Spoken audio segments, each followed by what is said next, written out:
tener dos etapas ahora. Entonces, la primera le vamos a pasar el micrófono al profesor José Eustaquio Romao. Él, junto con ser el actual conductor del Consejo Mundial de Institutos Pablo Freire, trabajó junto a Pablo Freire cuando era un niño y fue parte del equipo que fundó el Instituto Pablo Freire en Sao Paulo. Nos está apoyando para la creación, entonces junto al profesor José Romao nos va a acompañar después de unas breves palabras que nos va a entregar, de la reflexión en realidad que nos va a hacer el profesor Romao. Vamos a trabajar con Rodrigo Vera, que está liderando el Instituto Paulo Freire de Chile, donde, como precisamente decía Nicole, se incorpora la Universidad UTEM para ser sede de este Instituto Paulo Freire de Chile, que tiene como foco el ejercicio docente, el ejercicio profesional docente, y al cual se incorporan con posterioridad la UMCE en Santiago, la Universidad USACH, la Universidad de Magallanes por el sur y la Universidad de Tarapacá por el norte, más la Universidad de los Lagos en la 10ª región y región de los ríos, y la Universidad de los Lagos. Ese va a ser la red entonces de formadores, la red de universidades que están vinculadas con la formación de profesores. El foco hoy lo vamos a tener puesto en las ciertas síntomas que tiene el sistema escolar chileno, que es el tema de el arribo de población extranjera, de población migrante a nuestras salas de clase, en el contexto de la educación de adultos, es decir, cómo los profesores que están o con 44 horas, jornada completa, o con menos, trabajando en los distintos horarios y en las distintas modalidades de la educación de adultos. Romina nos pidió, iba a ser una sesión cerrada, pero nos pidió participación, entonces de un laboratorio que teníamos, elegimos esta sala para que también nos acompañaran los profesores. Y dado que ustedes están, entonces pues junto al profesor Romao, le vamos a pedir a Rodrigo Vera, presidente de este Instituto Paulo Freire de Chile, más al profesor Rafael Andaur, que es un investigador del PIE y que ha trabajado temas de educación de adultos, que se incorporen a la mesa, pondremos otra silla, y entonces a ustedes, ya dado que están acá, les vamos a pedir que nos entreguen opiniones y reflexiones respecto a los temas que van a tratar estas tres personas. Dejo entonces con ustedes al profesor José Eustaquio Romao de los Institutos Paulo Freire del mundo. Profesor.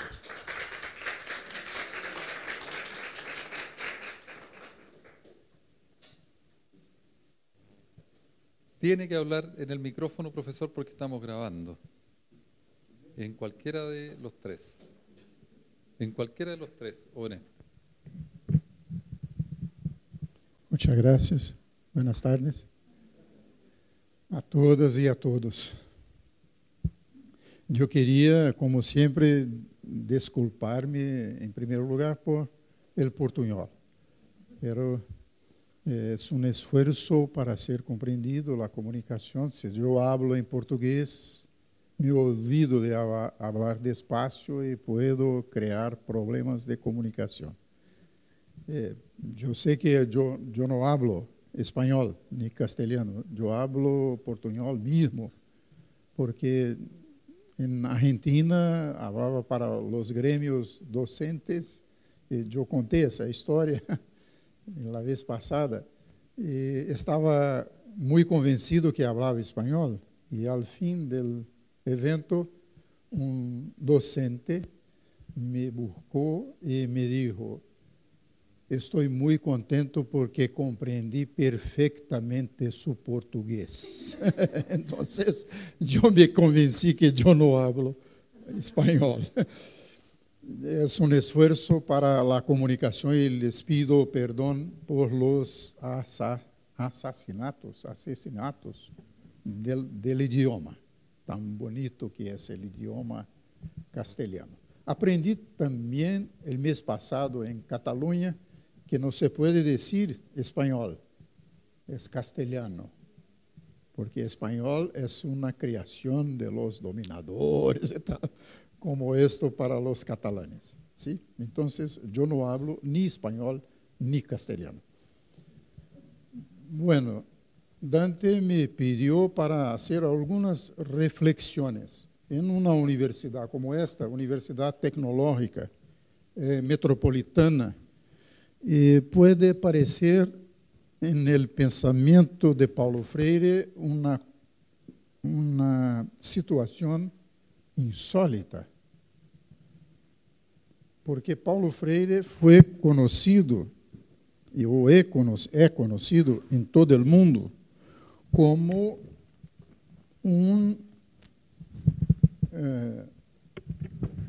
criador de método de alfabetização de adultos e, em geral, de adultos rurales, porque trabalhou todo o tempo no campo, quando tentou alfabetizar adultos.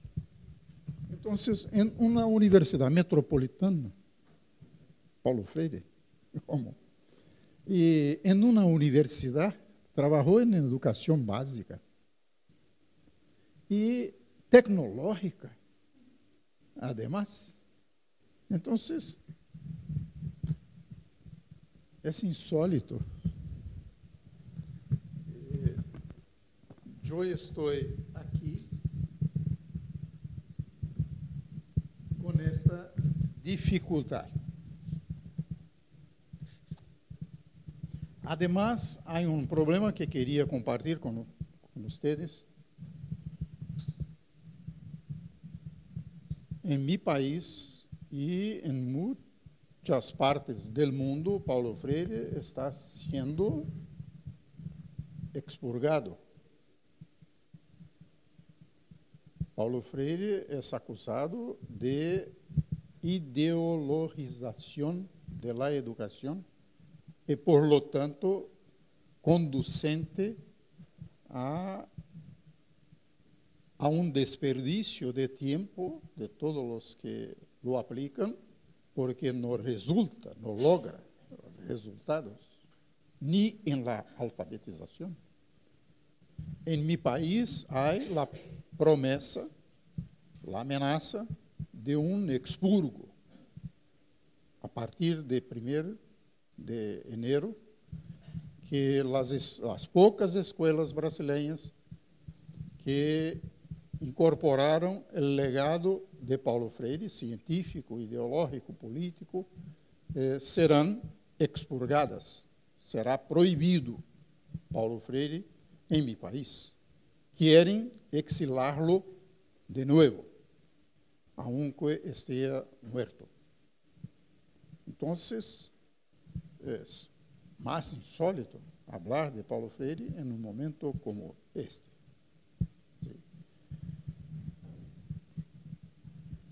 Además de insólito, eu estou distante de meu país, geograficamente, estou pouco mais seguro, porque vocês não têm ideia de que lo que passamos agora no país, porque temos as brigadas bolsonaristas, que são muito violentas e que ameaçam qualquer pessoa que pensa diferente de eles.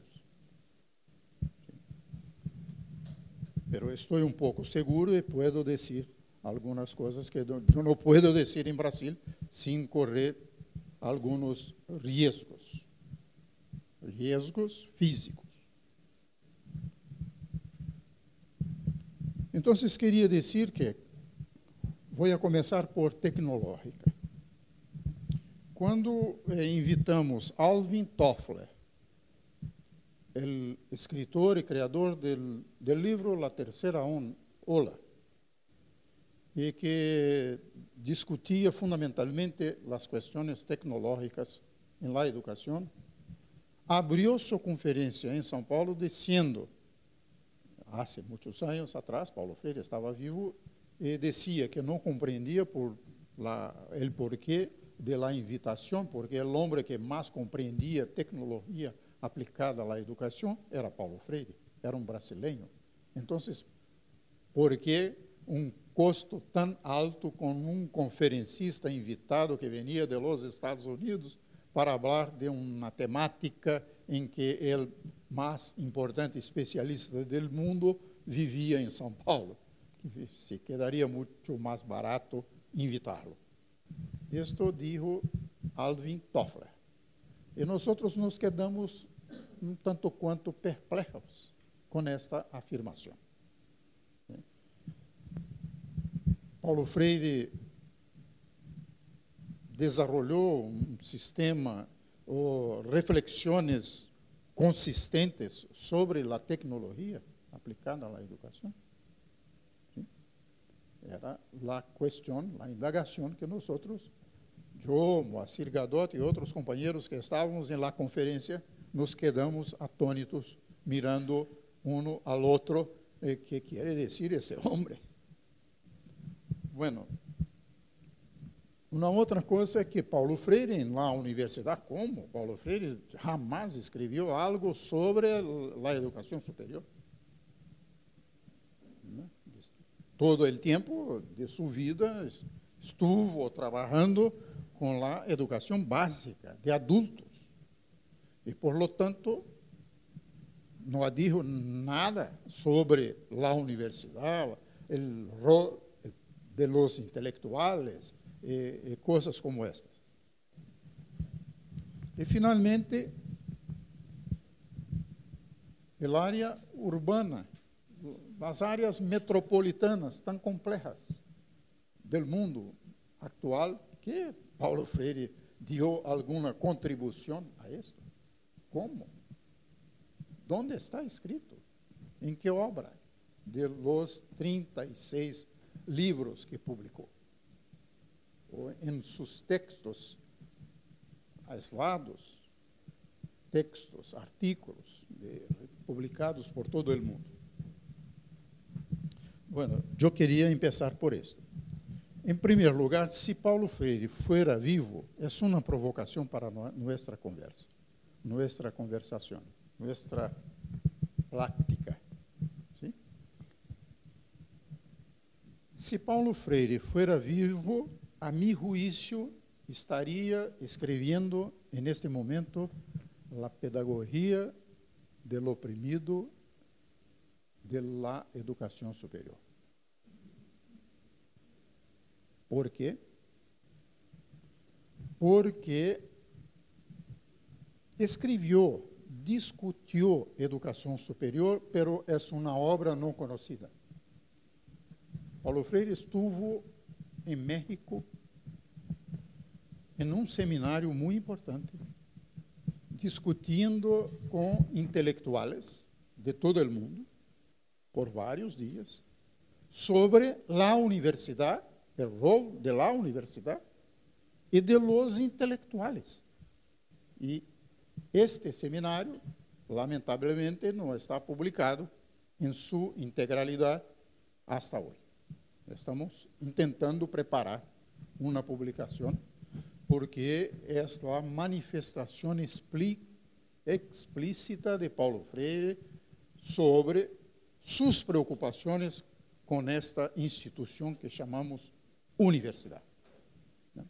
E uma primeira reflexão é que há que reinventar a universidade, porque a universidade, em seus quase um milênio, se distanciou, eu não sei como dizer, se distanciou de seu rol mais importante, que é a formação de los formadores. Esta foi uma das sentenças mais importantes que Paulo Freire proferiu nesta discussão com os intelectuais. Ou seja, esta instituição de quase mais de 900 anos ha se distanciado cada vez mais de sua missão mais importante, de duas missões mais importantes desta instituição, que foi a formação de los formadores e a criação de um abismo entre a universidade e a sociedade. essas duas reflexões ou duas provocações de Paulo Freire, podemos depois, se houver tempo e ser adequado em uma sessão como esta, de discutir. Em segundo lugar, nesta discussão que ocorreu em México, em la UNAM, la Universidade Autônoma Nacional de México, Paulo Freire desenvolveu uma teoria do rol de los intelectuales em relação a suas responsabilidades em relação à sociedade. É uma provocação também. A meu juízo, ha superado Antônio Gramsci sobre a definição de los intelectuales orgânicos. Não quero descalificar ni diminuir a importância de Antônio Gramsci em las concepções sobre os intelectuales orgânicos. Não é isso. Pero Paulo Freire avança, dá passos adelante sobre lo que Gramsci compreendeu como intelectual orgânico de las camadas, de los sectores oprimidos de la sociedade. A meu juízo, avança alguns passos importantes nesta concepção. E que, de acordo com Paulo Freire, compete a la universidade a formação destes intelectuales orgânicos, importantes para a luta de los oprimidos. Lo que avança Paulo Freire. Por exemplo, o conceito de Gramsci, de que optimismo de la voluntad e pessimismo de la razón, para nós outros freirianos é optimismo de la voluntad e realismo de la razón. La razón no tiene que ser obrigatoriamente pesimista, tiene que ser realista e, por lo tanto, estabelecer a reflexão sistemática permanente sobre a realidade. Lo que decía Paulo Freire, em outros termos, de maneira muito mais sencilla. Antes de ler os livros, antes de ler as classes, antes de ler qualquer coisa, há que ler o mundo, criticamente. Porque a leitura do mundo sostiene e precede a leitura da palavra. Este princípio fundamental para nós em las universidades. Por supuesto, se a universidade se alejou, se anajenou de la sociedade, há que retomar a universidade em suas instituições e reubicarla cerca de la sociedade, cerca de los segmentos que necessitam de la universidade, ou de los intelectuales orgânicos que são formados por la universidade. Por lo tanto, se Paulo Freire fuera vivo, eu não tenho dúvidas que estaria reflexionando, escrevendo, investigando, trabalhando, militando em la universidade, para torná-la uma instituição de la transformação social. Nós outros estamos investigando em toda a América Latina as universidades populares. O que quer dizer isso? Porque esta vieja senhora, de quase milênio, se distanciou, se diz? Se distanciou da sociedade, em todo o mundo. E em la universidade produzimos muito mais para nós outros mesmos, lermos, e por lo tanto a universidade radicalizó una de sus tendencias originales, que es la corporativización. La universidad nació en el occidente sob dos inspiraciones.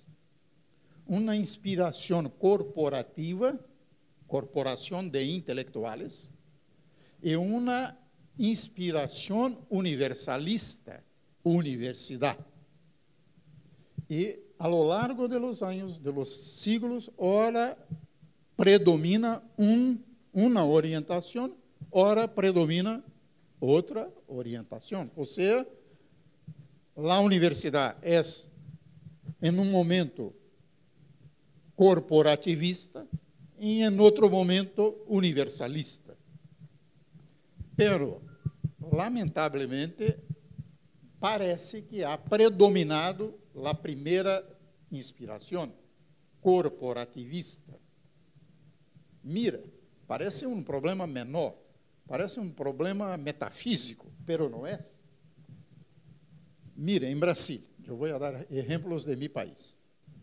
Os cursos de medicina de Brasil nada tiene a ver com as políticas públicas de saúde del país.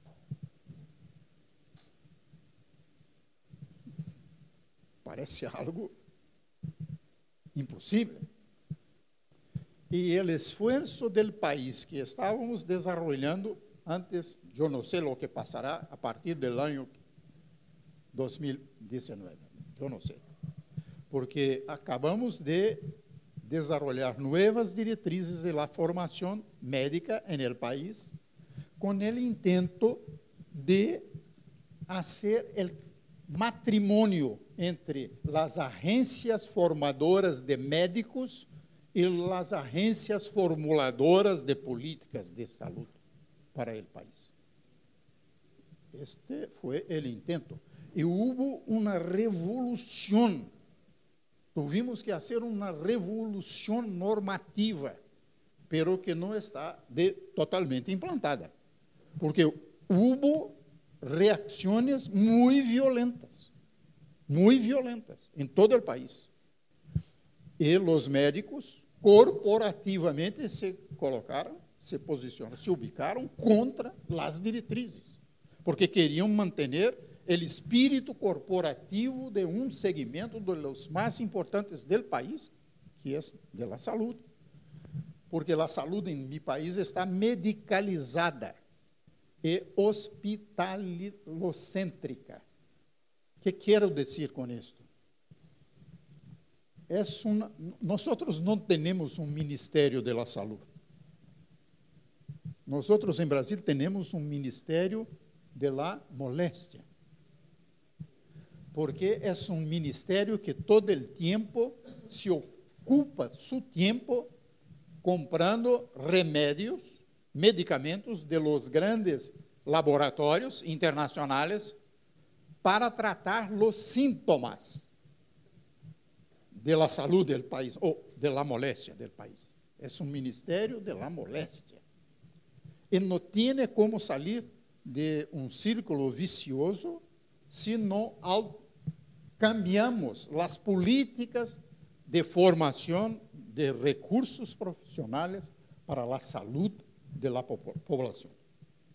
Então, é estratégico trabalhar em las universidades com novas perspectivas de formação, de acordo com o compromisso político do legado de Paulo Freire, que é o compromisso inarredável com os e las oprimidos e oprimidas. Bueno, eu queria dizer uma palavra solamente, Dante, porque você não me preparou sobre este tema, e eu vou improvisar agora sobre este tema. Que é a escola, seja de que grado seja, que trabalhe atentamente a las necesidades de su blanco, que son los estudiantes.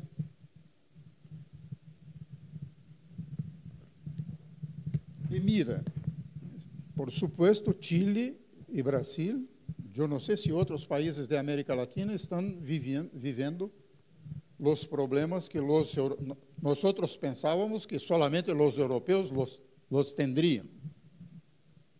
Por ejemplo, si usted entra en un salón de clases de Portugal, es común, en un país tan chiquito, encontrar 15 idiomas en el mismo salón de clases. Rusos, sérvios, bósnios, herzegovinos, solo para decir algunas nacionalidades que están llegando a Europa Occidental y que sus orígenes en la Europa Oriental por problemas los más variados, problemas económicos, políticos, de la guerra, etc.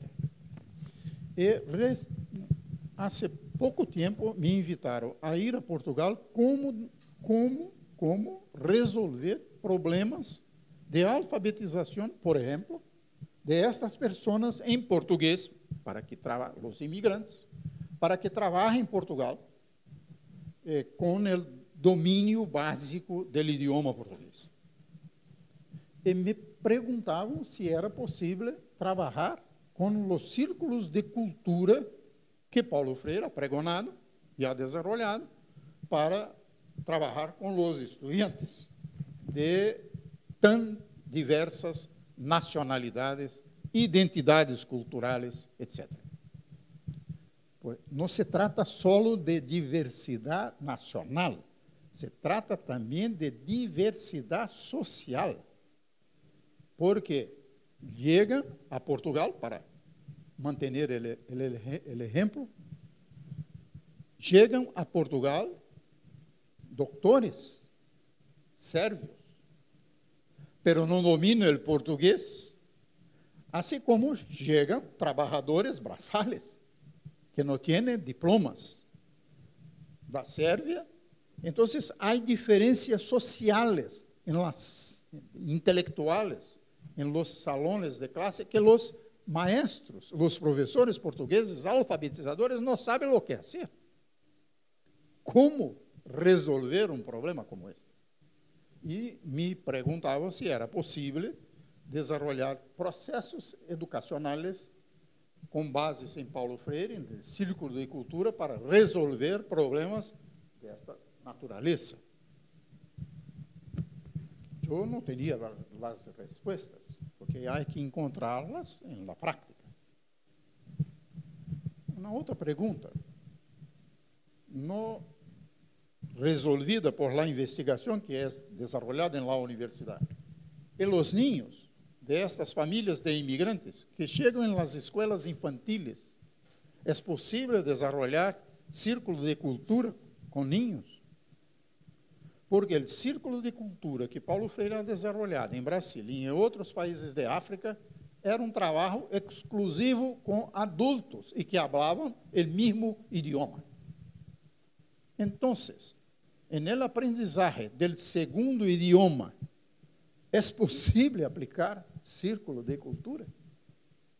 Quando o maestro ou a maestra e os estudantes não falam o mesmo idioma, como resolver, inclusive em términos meramente processuais, procedimentales, uma questão técnica como esta? E com os niños de las escolas infantiles, é possível aplicar o círculo de cultura?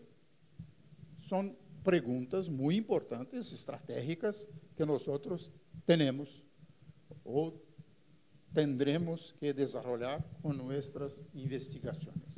Mas, uma vez, a universidade é estratégica, porque se a universidade não desenvolver investigações como estas, quem las hará? Quem las hará? Não é possível pensar de outra maneira. Entonces, Paulo Freire parece estratégico e há que ter, como dizer, coragem, como? Coragem. Há que ter coragem. É feminino? Espanhol? Masculino? Ele coragem? Tudo. É um problema idiomático muito sério, porque em português há coragem, é feminino. ¿No? Então, há que ter o coragem de abandonar uma teoria quando esta teoria não logra resultados. Por lo tanto, a investigação da teoria freiriana, inclusive de problemas mais sencillos, como o problema de método, há que ser resolvido com investigações a partir de experiências. E, finalmente, a meu juízo, Paulo Freire é mais necessário agora que há muitos anos. A ola neoconservadora que varre o mundo está a nos invitar, se a teoria freiriana, desenvolvida por Paulo Freire e seus seguidores, oferecem ferramentas para enfrentar o problema de la ola. Não é uma ola, é um tsunami que varre todo o mundo.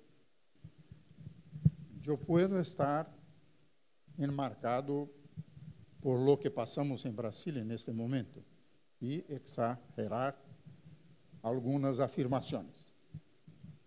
Pero lo que chama a atenção de nós em Brasil agora não é Bolsonaro, não é sua equipe, que é insólita, bizarra, rude, atrasada. A mulher que foi invitada para vocês terem uma ideia que a mulher que foi invitada para o Ministério de la Mujer, de los Direitos Humanos, de los Direitos Indígenas, é uma pastora de uma igreja evangélica que solo habla gritando com a Bíblia em la mano. Histérica. E para todo, abre uma página da Bíblia com os periodistas, com os educadores, com os jefes indígenas. Abre a Bíblia e grita. Jesus Cristo, no Evangelho de São Marcos, ustedes só habla assim, não dá uma entrevista normal. É a ministra, futura ministra de los Direitos Humanos, e que dijo que conversará com o ministro de Educação para que se proíbam nas escolas a enseñança do evolucionismo, que todo deve ser de acordo com o criacionismo bíblico.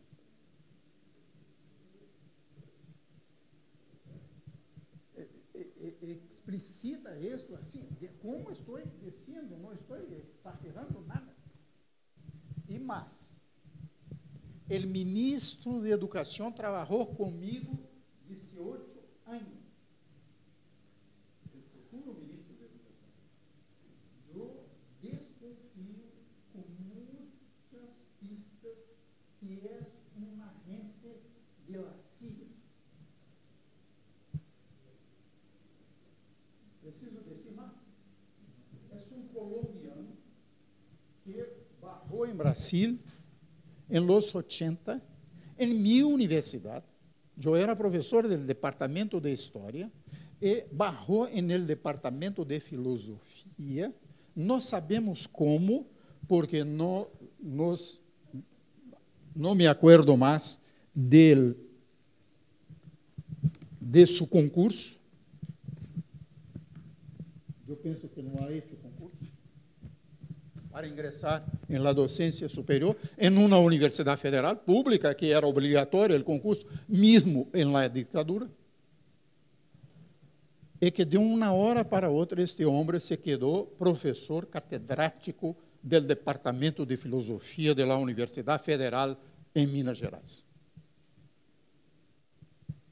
E o que passava em los ambientes da universidade é que era peligroso falar de política cerca de ele, porque ele era um agente do SNI, o Serviço Nacional de Inteligência do Exército, que se encargava de identificar os socialistas subversivos que deviam ir à cárcel. E durante toda a década, toda a ditadura, este homem, o que se dizia é que era o responsável por la prisão de vários amigos de nós. Era conectado, encargado do Departamento de Seguridade da universidade. Eu não sei se vocês, durante a ditadura chilena, lo tiveram também. Durante a ditadura brasileira, cada universidade foi criado por el exército, um departamento de seguridade, que se encargava de los filtros ideológicos. E este homem estava involucrado com este departamento. E era o encargado de desenvolver uma disciplina que se chamava Estudos de Problemas Brasileiros em la universidade, que era o equivalente à educação moral e cívica obrigatória em las escolas primárias e secundárias de todo o país. E que era educação moral e cívica? Era passar a ideologia da segurança nacional, elaborada pelo War College dos Estados Unidos. Este homem, que será o ministro da Educação, a partir de janeiro,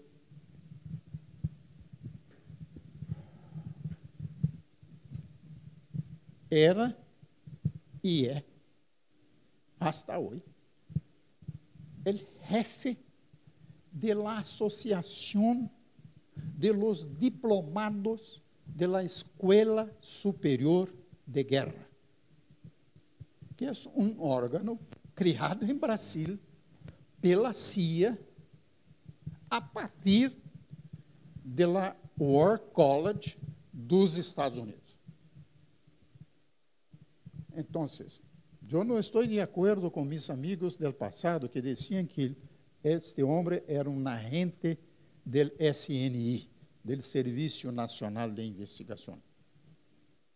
Eu desconfio que ele era e é um agente da CIA,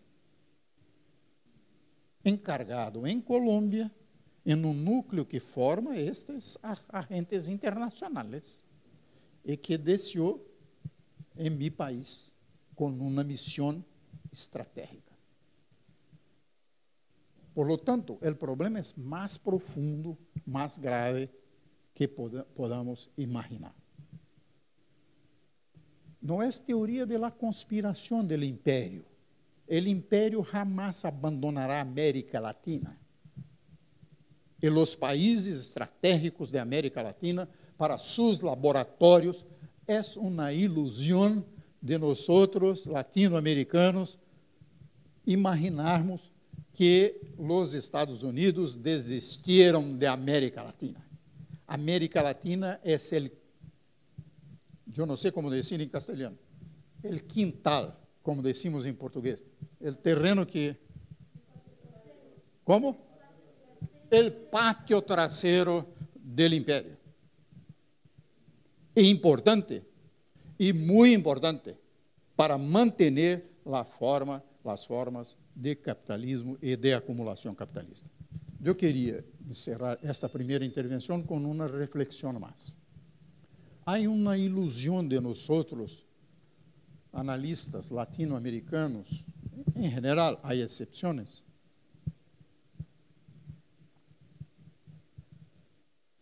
que, primeiro, a acumulação capitalista está profundamente conectada com regímenes liberales democráticos. E que a acumulação capitalista não há peligro de ditaduras fascistas, porque a acumulação capitalista se realiza com regímenes republicanos, burgueses, pero republicanos en el Estado de Derecho y en el Estado liberal democrático. No es verdad. No es verdad. La tendencia estructural del capitalismo es con la dictadura. Porque cuando no es posible acumular con las leyes democráticas, republicanas, se utiliza el recurso de la dictadura. Lo que no puede quedarse, lo que no puede parar es la acumulación. Sea que regime político necesario, inclusive la dictadura, y como la tendencia estructural del sistema es con la desigualdad, es una tendencia estructural, hace parte de su naturaleza, es con la desigualdad, si es necesario abandonar los ideales democráticos burgueses, lo abandonarán en la primera oportunidad, desde que la acumulación sea amenazada. Esta es una reflexión. Y una otra reflexión importante para nuestros estudiantes, ¿no? Cuando tratarmos de las diferencias culturales, locales, diversidad de género, diversidad econômica, social, etc., política, que é uma outra provocação. Nós outros, que nos autoclassificamos como intelectuales de esquerda, temos que ter a humildade de reconhecer que nossas categorias analíticas estão impotentes para compreender o que está se passando. Mira, não estou preocupado com Bolsonaro nem com sua equipe. Estou preocupado com a massa que votou em Bolsonaro. A teoria marxista de la lucha de classes não está dando conta de explicar uma juventude massiva apoiando um projeto como este. Em Brasil e em outros países. Pero ganhou com menos de la mitad de la población. Pero ganhou. Foi uma vitória. E hoje, por la manhã, eu recordava teóricos como Wilhelm Reich, que no período entre a Primeira e a Segunda Guerra Mundial, porque era um freudiano, psicoanalista, pero que havia aderido ao marxismo, alertou a los marxistas que sus categorias analíticas não estavam dando conta da análise política e que era necessário involucrar outras categorias de análise. Foi hostilizado por los marxistas por esto, porque alertou. E quando todos diziam, ou a maioria dizia, que o mundo caminaria para a esquerda, Reich foi a única voz que se levantou e disse, o mundo marchará para a direita. E escreveu um livro, uma obra muito importante que se chama Psicologia de Massas del Fascismo. Del fascismo. Bueno, vocês conhecem a história de Reich. Foi hostilizado de um lado e massacrado de outro. Foi à cárcel nos Estados Unidos e foi assassinado. E todo o seu laboratório foi incendiado por as autoridades da CIA, porque era para não deixar memória. Recomendo a leitura de a quem cabe analisar a situação política que estamos vivendo em Brasil, América Latina, em todo o mundo, a recorrer a outras categorias analíticas que as tradicionais, para compreender um fenômeno tão complexo como a adesão da juventude bem informada a um projeto que coloque no poder seus futuros algoces. Esto es o problema. Esto es a complexidade do problema. Pessoas que hicieron a campanha, pessoas que participaram do processo político eleitoral e que eligieron seus futuros algoces. Esto es que é o mais incompreensível para nossas categorias clássicas que temos utilizado hasta este momento. Por lo tanto, a leitura do mundo, que precede a leitura da palavra, é fundamental. Paulo Freire é mais que fundamental, é estratégico em uma actuação intelectual ou política no mundo que estamos vivendo. É isto, uma provocação. Gracias.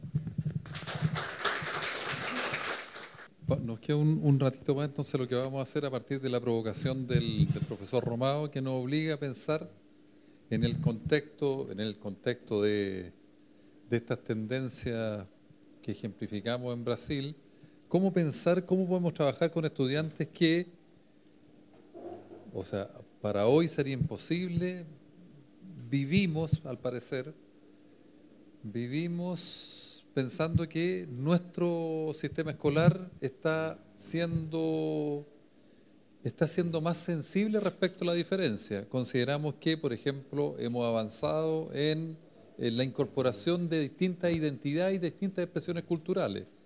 Tenemos la sensación en la universidad, cuando nos encontramos con colegas, que en general, pese a todas las dificultades que tenemos en la escuela, estamos en un país que tiene un sistema educativo que pareciera ser que es más sensible con las diferencias, que es más sensible para poder trabajar, y damos muchos ejemplos de ello. ¿Será eso posible? ¿Qué le pasó a Brasil, que luego de que nosotros pensábamos que estaba en un carril relativamente similar, la juventud entonces vota por proyectos, independientemente de cuál, pero por proyectos más totalitarios, más cerrados? ¿Es posible? ¿Y qué estamos haciendo nosotros entonces, docentes universitarios y docentes de escuela, para leer lo que está sucediendo en algunos sectores de América Latina? ¿Corremos el riesgo de que nos pase lo mismo? Que en realidad en algún momento nuestras juventudes, que nosotros pensamos que estamos educando en el carril de la diversidad, de la aceptación, nos obligue nuevamente o pase lo que pasó hace 50 años atrás, cuando brasileños llegaban a Chile arrancando de un discurso y de una práctica autoritaria y dictatorial, y venían a Chile y 4 años después nos tocó a nosotros ¿Será posible que se repita nuevamente la historia? ¿Qué podemos hacer a partir de la lectura de la sociedad? Esa fue la invitación que le hicimos al profesor Romao para que nos diera contexto. Y ahora entonces, desde la escuela, desde nuestras prácticas docentes, les pido al profesor Rafael Andaur que nos ayude a traer una silla y que se siente acá, al profesor Rodrigo Vera, que trabaja en temas de educación de adultos también, y reinvitamos nuevamente al profesor Romao para que hablemos de, entonces, lo que nos está convocando ahora, identidades, diversidad en el aula de clase y cómo podemos a partir de, y que a lo mejor el profesor Romao nos sintetice en un minuto qué son los círculos, para los que no sabemos, los círculos o la didáctica en realidad, la didáctica, la práctica y teoría de Freire para trabajar estos temas. Primero, un agrado, un honor compartir esta mesa, este panel con el profesor Romao y también con Rodrigo Vera, que en este mundo de Chile me guió desde mis pasos, pero somos todos jóvenes, en todo caso. Bueno, la historia no se repite, pero rima, como dicen también, ¿no? La historia no se repite, pero rima. Y hay procesos que tienen perfiles semejantes, pero por supuesto en contextos y en tiempos distintos, que hace que la lectura del mundo tenga siempre vigencia, por los contextos que se van renovando, a veces evolucionando, otros involucionando. Entonces yo creo que eso hace justamente que la lectura del mundo y la lectura crítica del mundo esté siempre también renovándose. Y a propósito de lo que decía el profesor Romao, estas cuestiones inexplicables con algunas categorías respecto de cómo jóvenes, población jóvenes, vota masivamente o mayoritariamente por propuestas como las de Bolsonaro, yo me preguntaba, ¿será que también la educación bancaria como proceso se da a nivel de la sociedad? En que estamos en una situación de adaptación acrítica y compramos o recibimos y nos sumamos a un discurso sin el análisis crítico que correspondería hacer, también desde la sociedad. Y los depósitos que hace la sociedad en nosotros son los del consumismo, el individualismo. Entonces, efectivamente, puede explicarse desde esa perspectiva que poblaciones de jóvenes o incluso de pobres voten por proyectos que no los representan, pero es porque no los conocen críticamente o no se acercan críticamente a esas propuestas. Eso es lo primero que me mueve en este panel, que la historia no se repite pero rima y por lo tanto hay que estar pendientes siempre de procesos que tienen perfiles semejantes, pero también podemos aprender por lo tanto de la historia. Y lo segundo, que como sociedad tenemos también una suerte de pasividad o estamos anestesiados, ¿no?, por lo que la sociedad nos propone, nos regala, entre comillas, a través de las tarjetas de crédito, nos anestesiamos. Ahora, en particular, la invitación que me hizo Dante a reflexionar de esta provocación que hace el profesor Romao, y particularmente en este tema de seminario que es la inclusión y diversidad educativas, cómo abordar la escolarización, ya me provoca el problema, porque estamos en el título tensionados o reconociendo que la escolarización es la que debiera tensionar los procesos y no la cultura y la comunidad. Entonces, pensar en la inclusión y diversidad educativa como abordaje desde la escolarización de los estudiantes puede ser un punto de partida errado. Más bien sería cómo la escuela lee, en este caso, la lectura del mundo, cómo la escuela lee a las personas que tiene desde su cultura, desde su diversidad, y construye la escuela en este sentido no curricularmente, sino que comunitariamente. Entonces quiero proponer tres cosas en el minuto que me queda. Sobre todo pensando en los profesores que están acá de educación de personas adultas y jóvenes. desde su origen y por naturaleza, la educación de personas jóvenes y adultas ha sido inclusiva y ha atendido justamente a la diversidad que no pudo atender la escuela, en términos regulares, formales. Y por lo tanto, me pregunto también, si ustedes quieren, desde una perspectiva del Estado, que en algún minuto tuve un rol en el ámbito del Estado, ¿qué más se le puede pedir a la educación de personas jóvenes y adultas respecto de inclusión y diversidad? O más bien la pregunta es, ¿qué se le puede dar? ¿Qué espacio se les puede dar a la educación de personas jóvenes y adultas para que desarrollen más aún la diversidad y esta perspectiva inclusiva que siempre han tenido? Hoy día incluso hay paradojas en nuestro sistema educacional. La educación de adultos ya no es de adultos, es de jóvenes y adultos. Y son jóvenes que el propio sistema expulsa. Y los jóvenes vuelven al mismo sistema, pero en la tarde o en la noche. Entonces es una contradicción, una paradoja. Por lo tanto, ¿qué más se le puede pedir a la educación de personas jóvenes y adultas respecto de inclusividad y de aceptación o asumir la diversidad, si es que no lo están haciendo? Y lo hacen naturalmente. La pregunta, por lo tanto, sería, ¿qué se le puede dar a la educación de personas jóvenes y adultas para que se siga desarrollando? Y yo propongo 3 elementos. Un currículum abierto, pero en mis apuntes tengo un currículum muy abierto, con énfasis, bajo criterios generales, nacionales, que resguarden el derecho a la educación, como todos los sistemas educacionales del país, pero con determinación de objetivos de aprendizaje pertinentes a la diversidad que habita un determinado espacio, la multiculturalidad, la integración cultural y las expectativas e intereses de las personas que están en la escuela de personas jóvenes y adultas.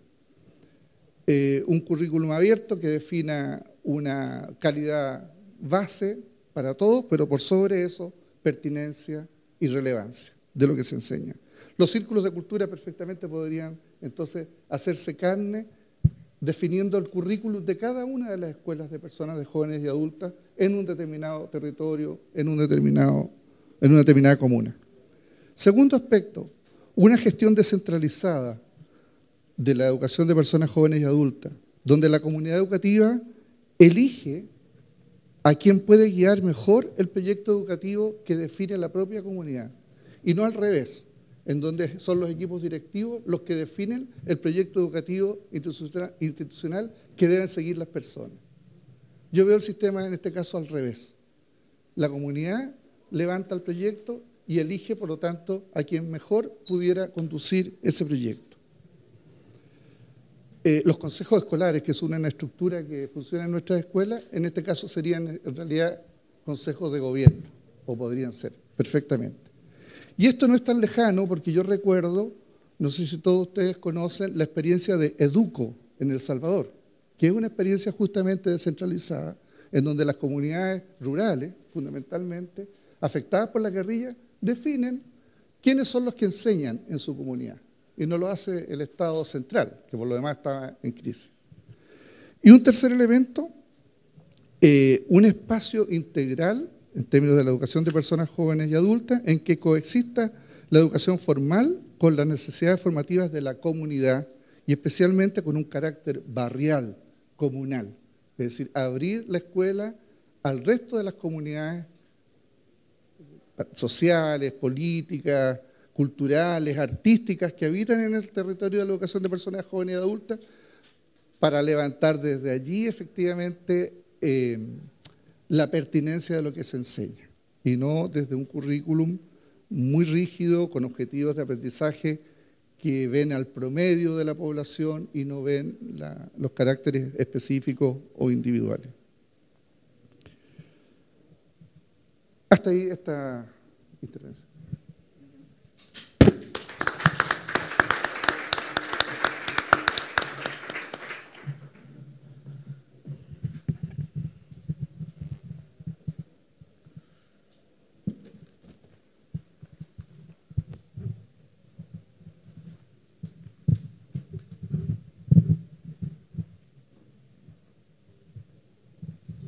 Yo pensé que huías.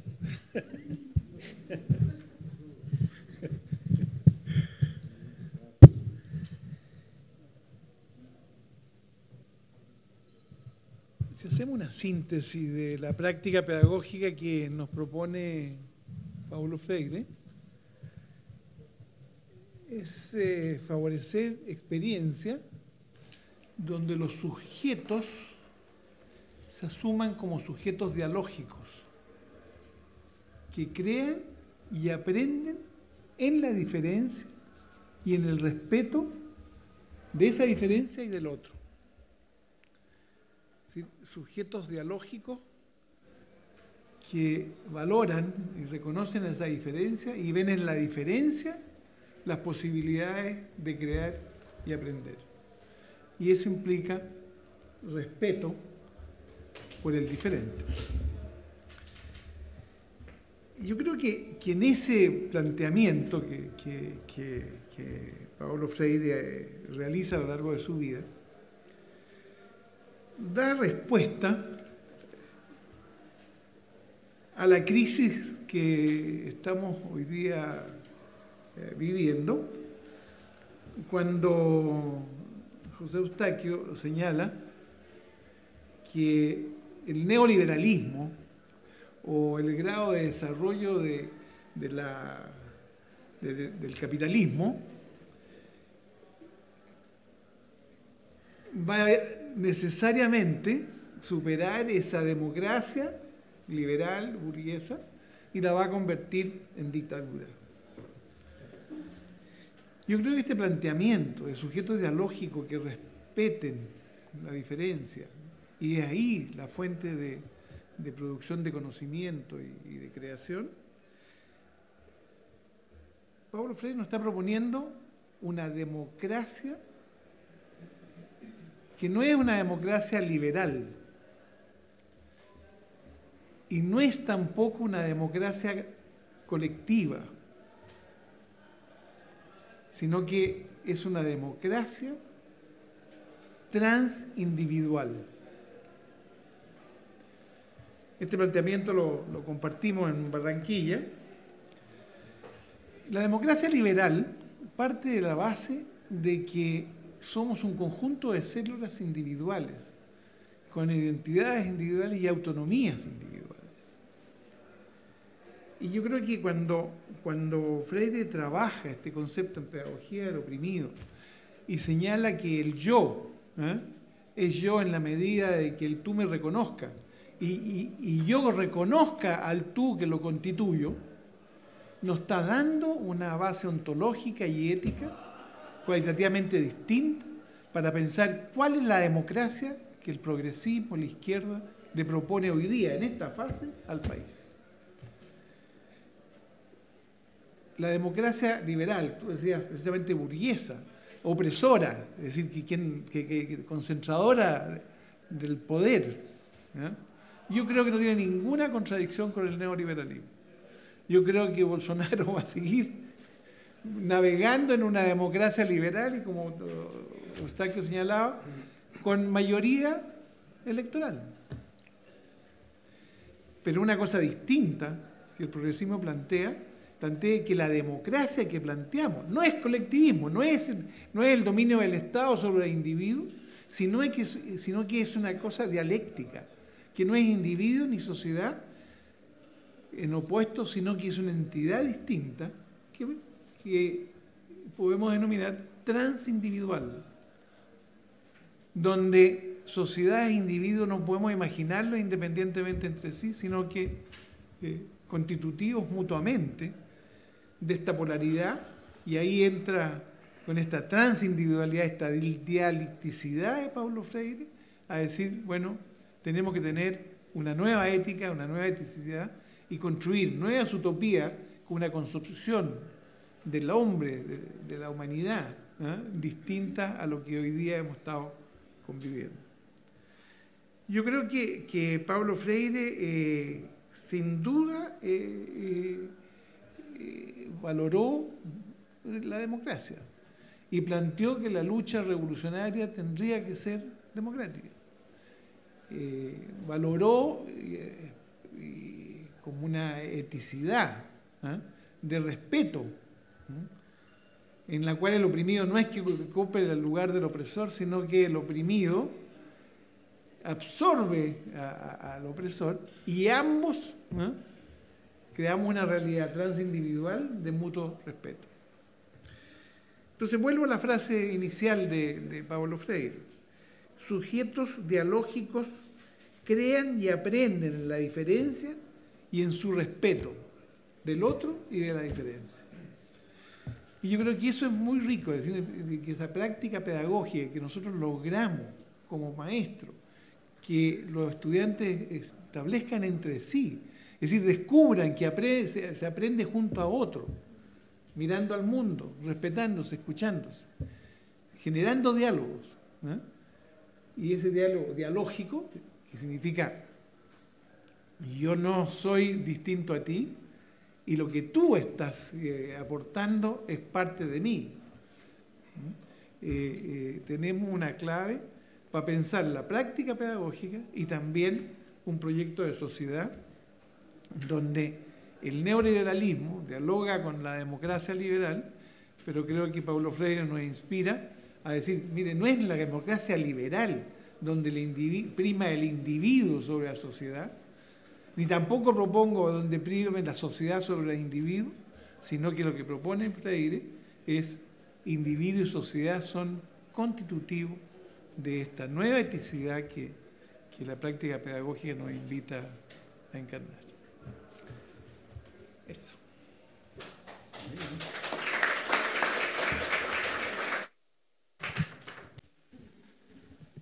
Muy brevemente, porque me interesa también conocer y escuchar al profesor Romao a nivel de sus síntesis y lo que nos puede iluminar. Entonces yo muy brevemente voy a tomar algunas de las reflexiones o preguntas que ustedes hacen.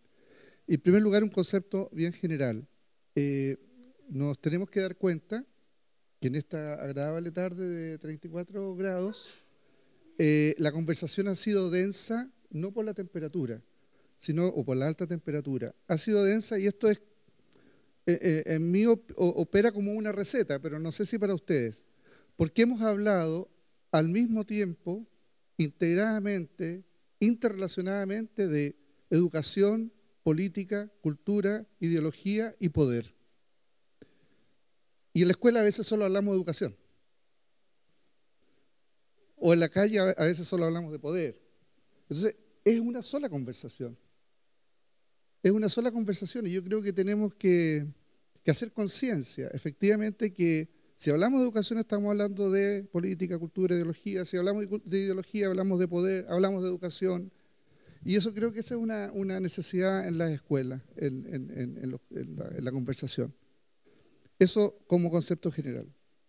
En particular, hace 2 días atrás, a esta misma hora, o 3 días, con un grupo de 100 profesores de educación de personas jóvenes y adultas, nos estábamos tomando un pisco sour como finalización de 2 cursos que hicimos con profesores. Uno sobre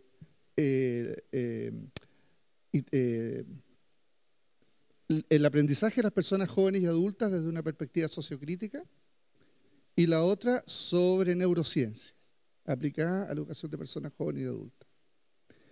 En esa capacitación que duró 3 meses y que terminamos y celebramos el día viernes por la tarde, los profesores testimoniaron sobre su experiencia.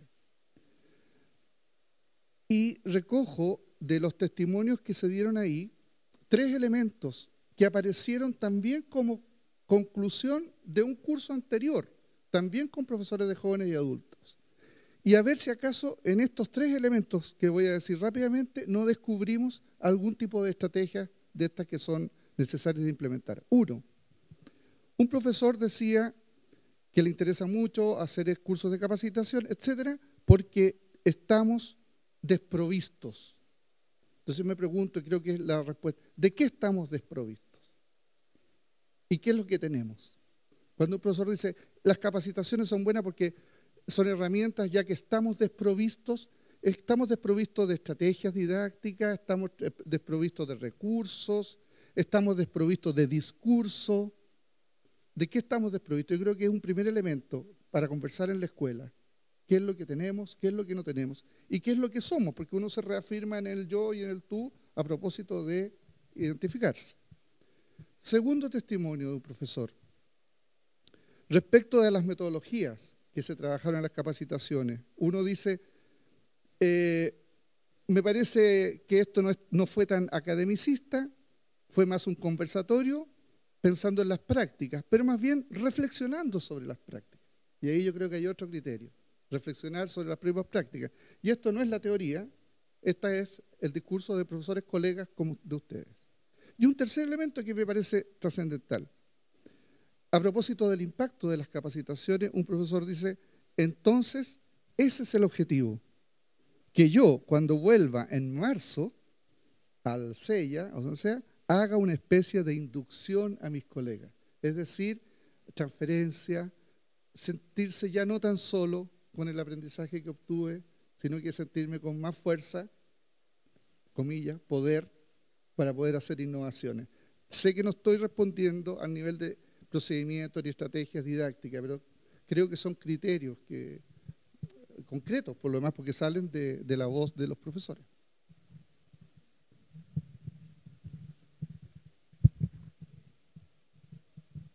Yo creo que las preguntas quedan como preguntas y la respuesta es la búsqueda que ustedes tienen que desarrollar y nosotros vamos a desarrollar. Yo creo que pretender dar respuesta a las preguntas, primero no sería freireano, es decir, en el fondo la respuesta es sigamos buscándola juntos y para eso uno algo dirá. Yo creo que es clave esta frase que tú rescatas no soy distinto a ti, tu aporte es parte de mí. En la práctica pedagógica uno puede decir que se juega en la mutua representación interna. En la mutua representación interna. Y ahí está el concepto de transindividualidad y ahí está el nuevo concepto de democracia que uno tiene que construir, que tenemos que construir. No somos sumatorias de individuos distintos. No somos, la autonomía no es la diferenciación, sino como decías también buscar lo común. ¿No? Entonces creo yo que la transformación que ofrece la educación es que los estudiantes transformen las mutuas representaciones internas que tienen con sus pares y con sus coetáneos, con sus interlocutores. Y eso se puede hacer de muchas maneras. A propósito de las situaciones de encierro que señalaba, me tocó estar el jueves en un encuentro sobre personas en situaciones de encierro, de adolescentes y jóvenes, y la reflexión era ¿cómo lo hizo Mandela? 37 años preso y salir después de la cárcel y demostrando al mundo que era un ser superior. A mí me parece que eso también apunta mucho y yo creo que usted han dado esta tarde en su reflexión muchas claves. Y claves que además Pablo Freire rescata, que es la reflexividad sobre las maneras de pensar, sentir y de actuar. La reflexividad de cómo yo me represento a los otros y cómo me represento a mí mismo. La reflexividad sobre lo que he hecho y reflexividad de lo que estoy pensando hacer y que puedo hacer otra cosa. Es decir, creo que si nosotros favorecemos estos sujetos dialógicos, estas conversaciones dialógicas, estos diálogos, en que las personas se empiezan a reconocer en sí mismas y empiezan a descubrirse de que es más, viendo al otro como no solo como legítimo otro, sino como legítimo yo, es algo que nos ilumina todas las prácticas. Termino solamente diciendo que vi un video de que se ríen de Freire, no sé si es el futuro ministro, y cita una frase parecida a esa.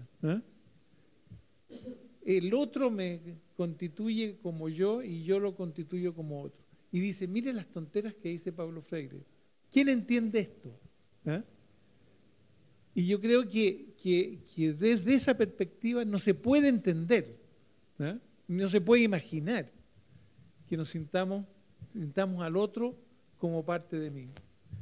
Es decir, como parte de una mutua representación interna que nos constituye como tal. Entonces creo que ahí hay un elemento como para favorecer práctica, y en la medida de que nuestros alumnos pudieran imprimir reflexividad a sus mutuas representaciones internas, tenemos un sujeto que no solo se va a transformar a sí mismo, sino que va a transformar la sociedad.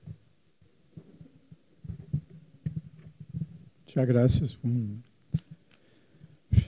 Una tempestad de ideas, muchas ideas muy interesantes. Yo empezaría por el fin. El profesor logró hacer una síntesis. Nosotros en estos minutos que estuvimos juntos, discutimos, intentamos hacer provocaciones sobre cultura, educación, política, poder, ideología. Parece una tontería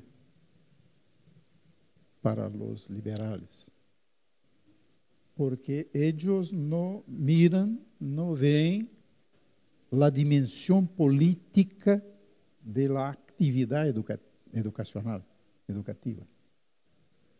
Entonces, es una tontería como quiere la escuela sin partido en Brasil, pero la escuela sin partido, para defenderse, tiene que tomar partido. Tiene que hacer toda una fundamentación ideológica para desideologizar, entre comillas.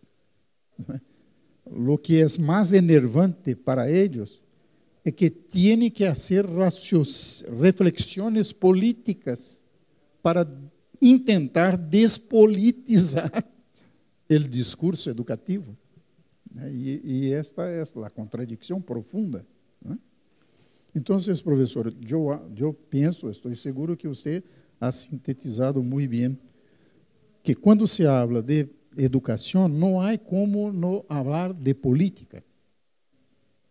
Cuando se habla de relaciones humanas, toda relación humana, como decía Paulo Freire, tiene una dimensión política, inclusive la relación afectiva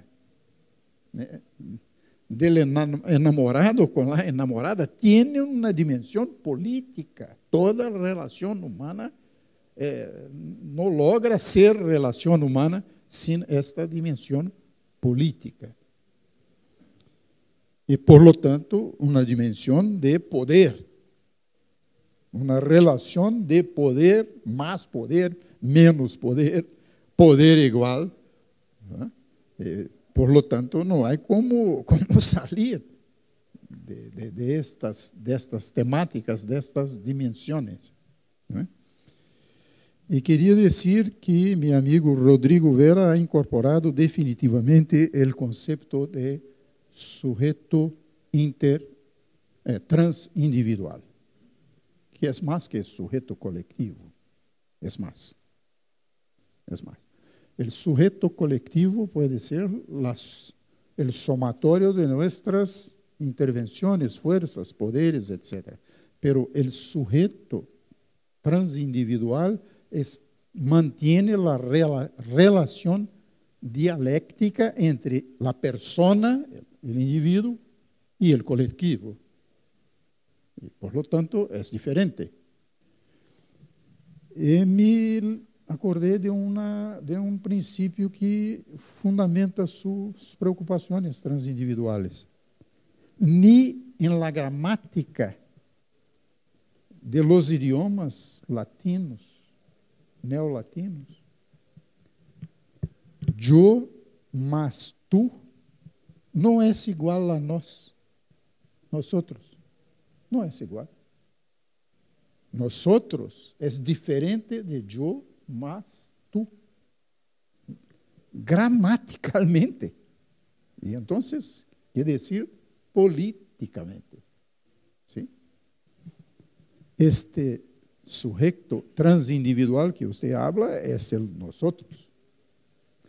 Y es interesante porque el idioma castellano tiene una particularidad que no hay en otros idiomas neolatinos, ni en portugués, ni en francés, ni en italiano, ni en otros idiomas. Es solo en el castellano. Porque nosotros en portugués es nós. Solamente nós. En francés é nous. E assim adelante. Pero em castelhano é nós outros. Que é uma buena solución idiomática para su problema de superación del sujeto colectivo. Solo en castellano.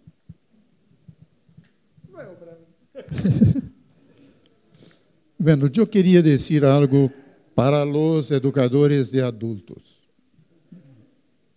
Mira, cuando empezamos el trabajo de educación de adultos en Brasil, teníamos un problema que yo no sé si ustedes lo vivieron en Chile, que era la infantilización de la educación de adultos. Porque la mayoría de los profesores, maestros, eran profesores del sistema regular, formados por las universidades regulares, y que eran entrenados a trabajar con niños. Y que aplicaban los mismos métodos, metodologías y técnicas en la educación de adultos. Entonces, había una infantilización de la educación de adultos. E mira, aqui me consta,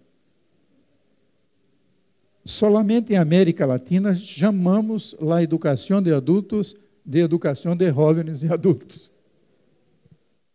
Em todo o mundo, em las conferências de educação de adultos, na Alemanha, a Declaração de Educação de Adultos de Hamburgo, e todas as declarações solo hablam de educação de adultos. EDA, não é? EJA. Em Brasília é EJA, Educação de Jovens e Adultos. Eu imagino que em Chile se passa lo mesmo. Bueno, que esto quiere decir que agora em um movimento ao contrário, estamos, eu não sei como dizer em castelhano, estamos envelhecendo los viejos, envelhecendo a educação de jóvenes. É o movimento contrário. ¿Sí? Há que reflexionar sobre esta realidade a partir da realidade, porque em América Latina se chama EJA, e não EDA. O que está passando? Mira, um amigo de nós, muito conhecido, muito amigo de Paulo Freire, um defensor de los oprimidos, brasileiro, exilado, que se chamava Darcy Ribeiro. Vocês o conhecem? Foi exilado em Uruguai, em Chile, escreveu sobre a universidade, a educação, foi ministro de Educação de Brasil, um antropólogo muito conhecido que defendia os indígenas.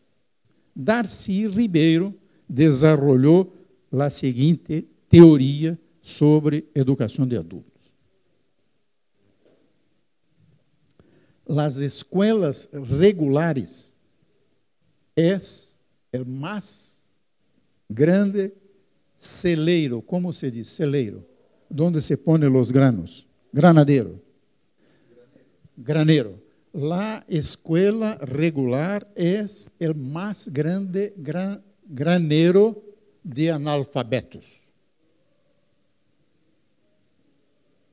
E, por lo tanto, no es perda de tiempo aplicar recursos financieros, esfuerzos humanos en la educación de adultos. Es como intentar secar hielo, porque alfabetizamos los adultos que salen del granero escolar regular y el granero se queda produciendo analfabetos. E, en la medida que consumimos los recursos en la educación de adultos, sacamos recursos de la educación, recursos humanos, materiales, financieros, de la educación regular y continuaremos produciendo analfabetos. Por lo tanto, hay que parar con esto. Isso Darcy Ribeiro. Ningún sentido en la educación de adultos. Hay que tomar todos los recursos y aplicarlos en la escuela regular. Bueno, especialmente en los países pobres, porque no hay recursos para todo. Hay un desperdicio, decía Darcy Ribeiro, con la educación de adultos. Desperdicio de talentos, de esfuerzos, de recursos. Bueno, Darcy Ribeiro fue mi maestro, mi profesor. Yo trabajé con Darcy Ribeiro 5 años en el Museo del Hombre, en defensa de los indígenas. Y en la época era uno de los antropólogos más importantes del mundo. Antropólogo de izquierda. Y con una teoría de educación de adultos que está escrita en un texto axial, eje de Darcy, que se llama La obviedad del óbvio. Muy bien.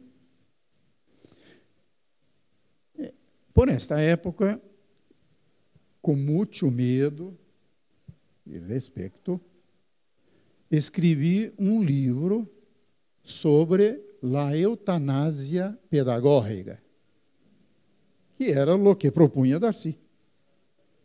Deja falecer, morir os adultos atuais, acabaremos com o analfabetismo em Brasil muito rapidamente, aplicando todos os recursos e melhorando a qualidade da escola regular. Pero, desculpe-me, há que fazer um sacrifício, a generação de adultos que nos desculpem, porque há que sacrificá-los. E a alfabetização do país será mais rápida, porque o analfabetismo está sempre de manos dadas com a pobreza, a hambre, a miséria. Morirão mais rápido e acabaremos com o analfabetismo se não permitimos que nasçam mais analfabetos na escola regular. Estamos, decía Darcy, atacando o síntoma, não as causas. E as causas estão no sistema de educação regular. Bueno, era uma proposta de eutanásia pedagógica. Sacrifica-se uma geração toda para lograr a alfabetização do país. Eu não quero desenvolver este raciocínio, claro, porque a eutanásia pedagógica é... Primeiro, eu sou contra a tese, com todo respeito a Darcy Ribeiro, e lo manifestei em vida ao próprio Darcy. Me mi oposición. Primero, porque no hay en la historia de la humanidad solución para la alfabetización de niños sin la solución de la alfabetización de adultos. No hay. En la historia de la humanidad. No hay ejemplos. O sea, la alfabetización de niños y niñas depende de la alfabetización de sus padres. Y una otra dimensión muy importante. Hubo una investigación en el Sahara, la región subsahariana de África, en que cada año de educación, de alfabetización de una madre, significaba 3 puntos menos en la mortalidad infantil. A cada año de escolaridad de la madre. E, por lo tanto, en los países pobres, quando se alfabetiza um homem, se alfabetiza uma persona. E quando se alfabetiza uma mulher, se alfabetiza uma generação. Por lo tanto, é estratégico alfabetizar os adultos, especialmente as adultas. E mais, em meu país, a educação básica é um direito que chamamos em la Constituição brasileira, é um direito que a pessoa não tem o direito de renunciar a ele. É um direito indisponível. Está em la Constituição. E, por lo tanto, este direito não pode ser renunciado ni por la persona que é analfabeta. Bueno. Entonces, eu sou contra a eutanásia pedagógica. ¿Sí? Pero, mesmo que tenhamos jovens em los salões de classe, a educação de adultos queda sendo educação de adultos, por seus conteúdos, por suas metodologias e por suas técnicas e procedimentos. Se é adequado para os jovens, que cada vez mais jovens estão chegando a los salões de classes de adultos, é um problema que eu não tenho resposta agora. As singularidades de educação de adultos quer dizer que o manejo pedagógico, a concepção pedagógica, qualquer que seja a concepção, é uma concepção para adultos. Esta é a singularidade. Bueno, se nós em América Latina agora temos mais jovens em los salones de clase, isto significa que o sistema regular está expulsando os jovens, não tem como manejar com eles. Então, tendremos que rever o conceito de educação de adultos em América Latina, todo o conceito. E de substituir, porque o sítio de los jóvenes é a escola. Não é outro sítio. Os jóvenes têm que estar na escola. Então, o que há que cambiar é a escola.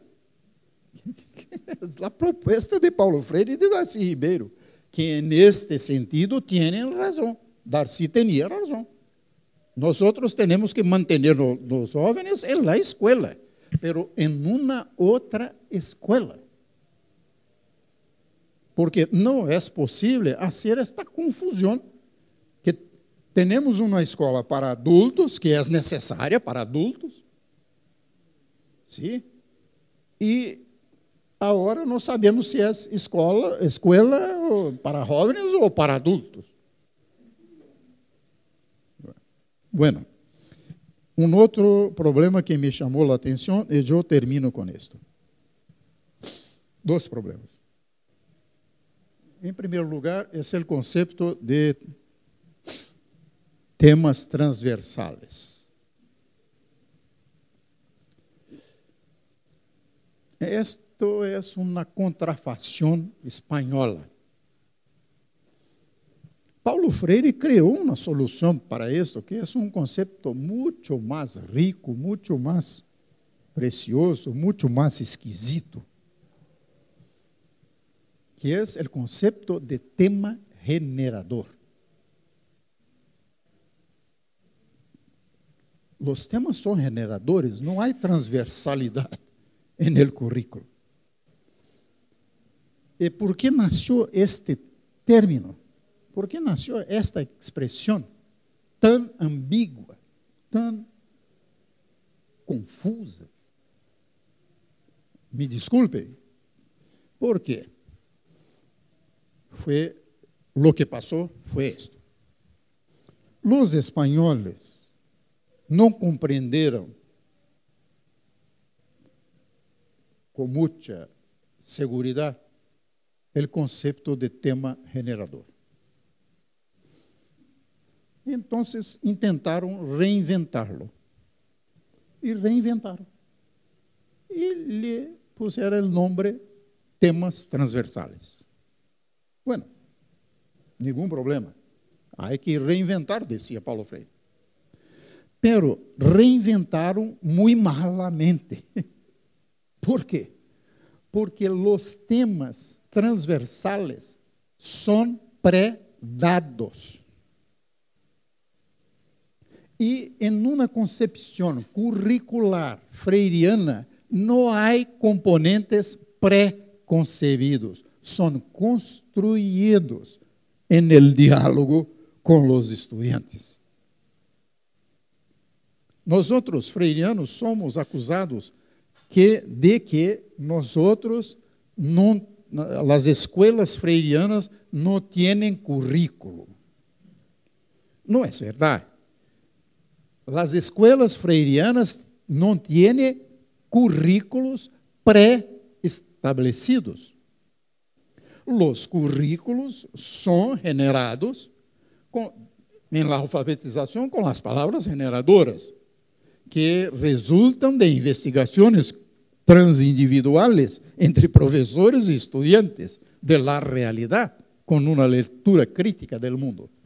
E mira, eu vou quedar-me de pé porque estou viejo, se não me quedarei sentado hasta amanhã.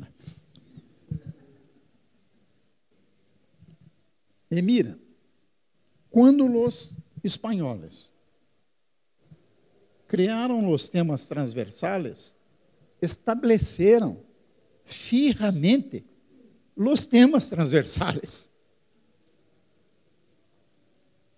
E Brasil contratou a consultoria de los espanhóis e reimportou a contrafação freiriana em suas diretrizes curriculares.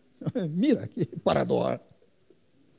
Então, temos em Brasil diretrizes curriculares que têm um capítulo muito grande chamado temas transversales. Pero todos predados.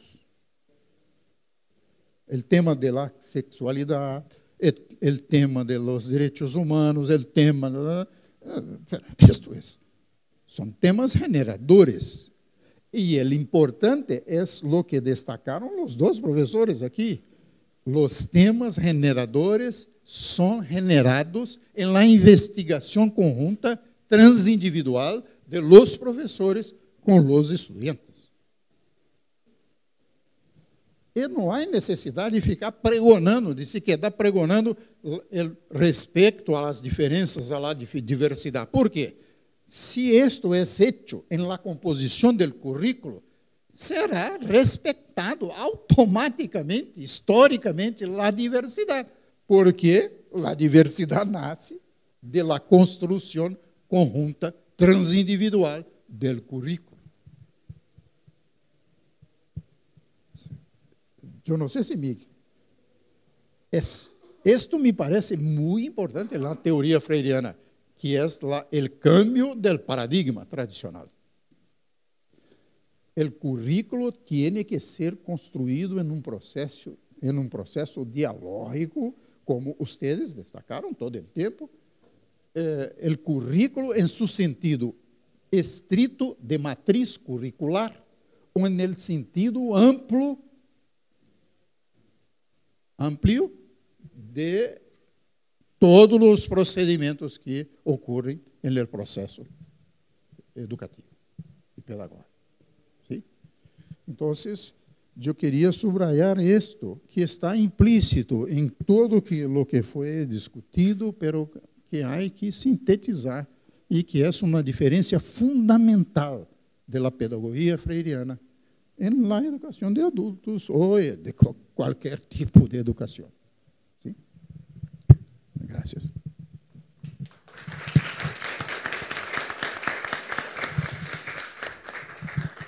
Yo pienso que nos vamos con más reflexiones que respuestas. Muy bien lo dijo Rodrigo. Muchas gracias por haber asistido. Nos hubiese gustado que a lo mejor tenido más tiempo para ser más ampliado esta conversación. Muchas gracias a José, a Rodrigo y a Rafael, obviamente también por sus orientaciones. Ayudan a delimitar un poco más también esto que estamos pensando y no solamente dejarlo a una reflexión individual. Nosotros también recojo las primeras palabras, las primeras reflexiones que hizo José respecto del deber que tenemos como universidades también de poder observar lo que pasa primero también en otras instancias de escolarización y que obviamente no estamos exentos y no tenemos muchas herramientas tampoco a la hora de aplicarlas en las aulas de clase. Dentro de las universidades tenemos un concepto que es más o menos relativamente nuevo y que se ocupa dentro de toda esta imaginería que tiene el Ministerio de Educación, que es la vinculación con el medio. Y que justamente, si uno observa los cuadernos de investigación del Ministerio, citan a Paulo Freire como uno de los motivadores de ese concepto dentro de la generación de bidireccionalidad. Creo que no es el momento de abordarlo, pero también viene un poco como a servir un poco de que cómo a veces también inventamos ciertas metodologías que tienen una base teórica, conceptual, que a veces en la práctica también se vuelve súper compleja. Entonces, eso, muchas gracias por asistir en esta calurosa jornada. Afuera hay un coffee, muchas gracias al PIE, a todos por haber asistido. Gracias.